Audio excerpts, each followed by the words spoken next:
त्या खालच्या जातीच्या आंबेडकरांनी आणि त्याच्या सोबत आलेल्या महामानवांनी आपले 14 तळे वाटविले आहे.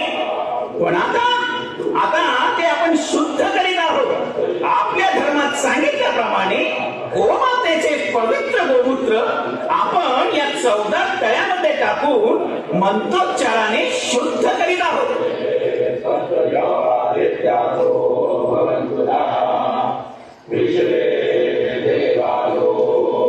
माणसासारख्या माणूस असणाऱ्या हाडामासाच्या माणसामुळे तळे वाटले आणि पशुच्या मलमूत्रामुळे ते शुद्ध होते अशी भावना असणारा हिंदू धर्म हा जगाच्या पाठीवर एकमेव धर्म असावा.